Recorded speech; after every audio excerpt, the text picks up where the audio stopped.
it wasn't my vision. It wasn't certainly. I certainly wouldn't take credit for it on my end. I do know that David and Billy had always wanted to do a version of this. I know Billy has spoken about many times, growing up watching Georgia Championship Wrestling and just really liking the simplicity of it, because wrestling in its purest form is big personalities and conflict resolution. And sometimes when you dress it up with so much, elaborate entrances and technology and, production value, sometimes some of that can be lost and be kind of glossed over, and again, that's not a knock on WWE. If we were making the kind of money they were making and we had that kind of budget, who knows what we'd be doing. But we're not, but we turn negatives into positives, and we go, what's really raw? What's really raw is a guy walking out. I've always loved stickman interviews.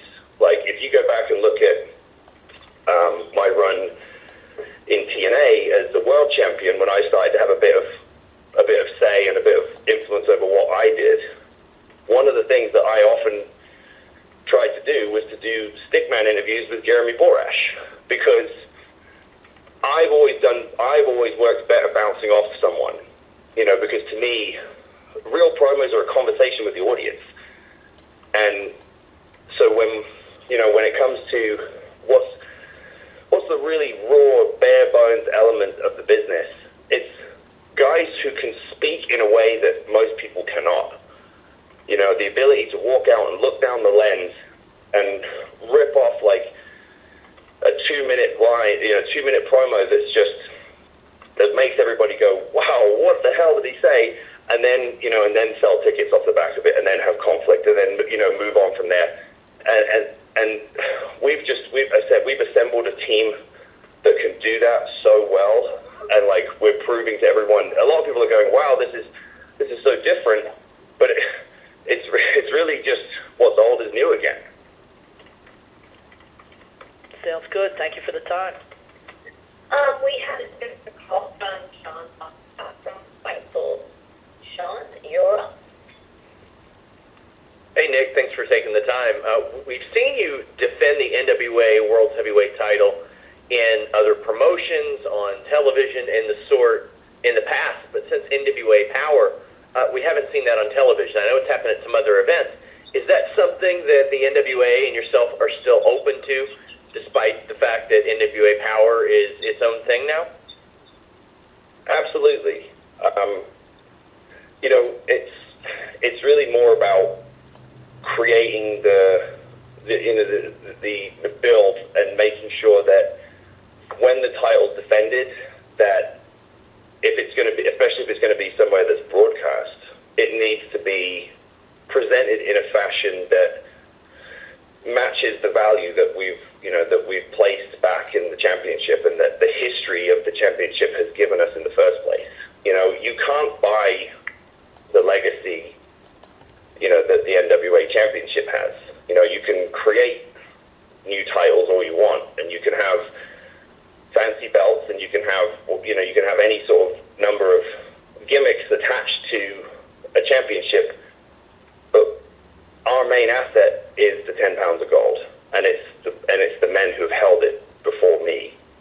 So we just have to make sure it's presented in a manner befitting of that legacy. So as and when you see that, it means that either we've presented it in a way that, like, for example, like the pay-per-view coming up this weekend, we've built to it in a way that fits the championship, or if we're doing it with another company or another promotion, that they have worked with us and worked to create that same aura. Thank you. Thank you, Sean. It's another call. This is Josh Richards, Jr. from Wrestling News Source. You're up. Hey, Mr. Aldis, thanks for taking the time, man. I really appreciate it. Can you hear me? No worries. Yeah. Great. Hey, man, gonna kind of switch gears here, and we're kind of known for asking the tough questions, man. So you're gonna ask me about Cornette? Yeah, absolutely. I mean, we gotta know, man. We gotta know, like, how much of the Cornette drama has hurt or helped you as a face of NWA. And along with that, I mean, has that really set you guys back in NWA a step with some of your fan base? Well, I'll break that down into a couple of sections then. As far as me personally, anything I chose to say on it was my own decision. So, you know, that is what it is.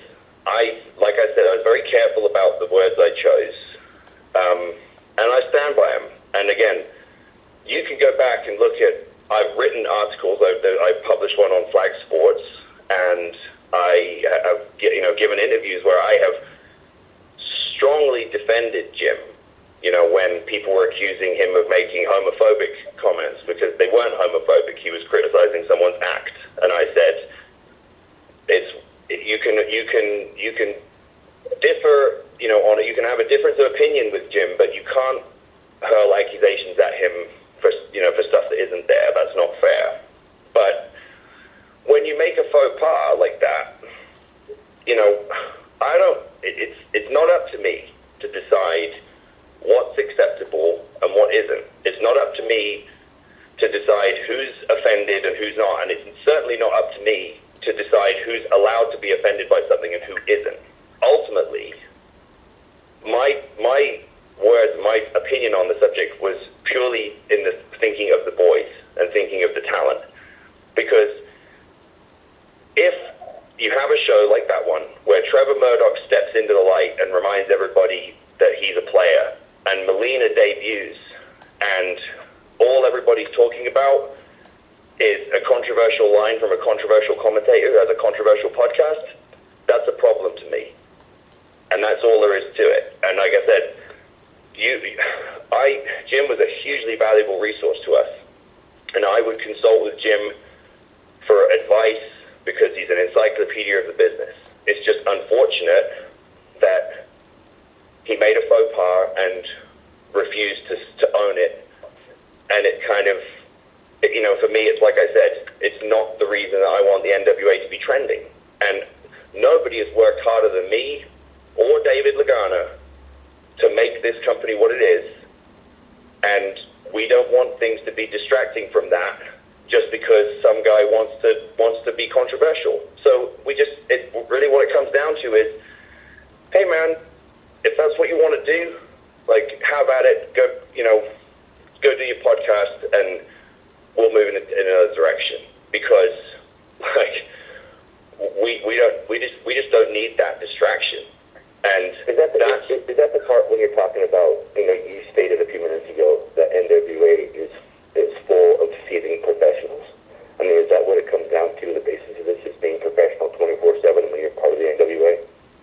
Yeah, and it's about the company ticking and trending for the right reasons. You know, because we've had 2 solid years, with the exception of like that bad week and a half. We had 2 years of just constantly over-delivering. Where, look, I was there.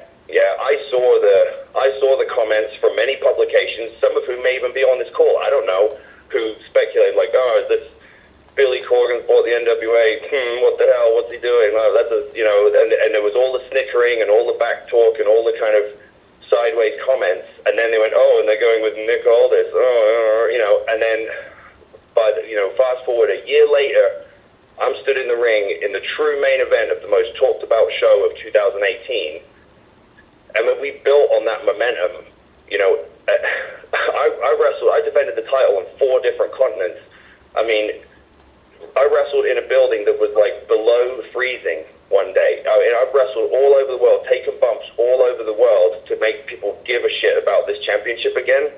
So I'm not going to let it get distracted just by a dumb line that was unnecessary. And that's like I said, it was unnecessary. And it was, and here's the true, if you can take one thing away from this, let it be this.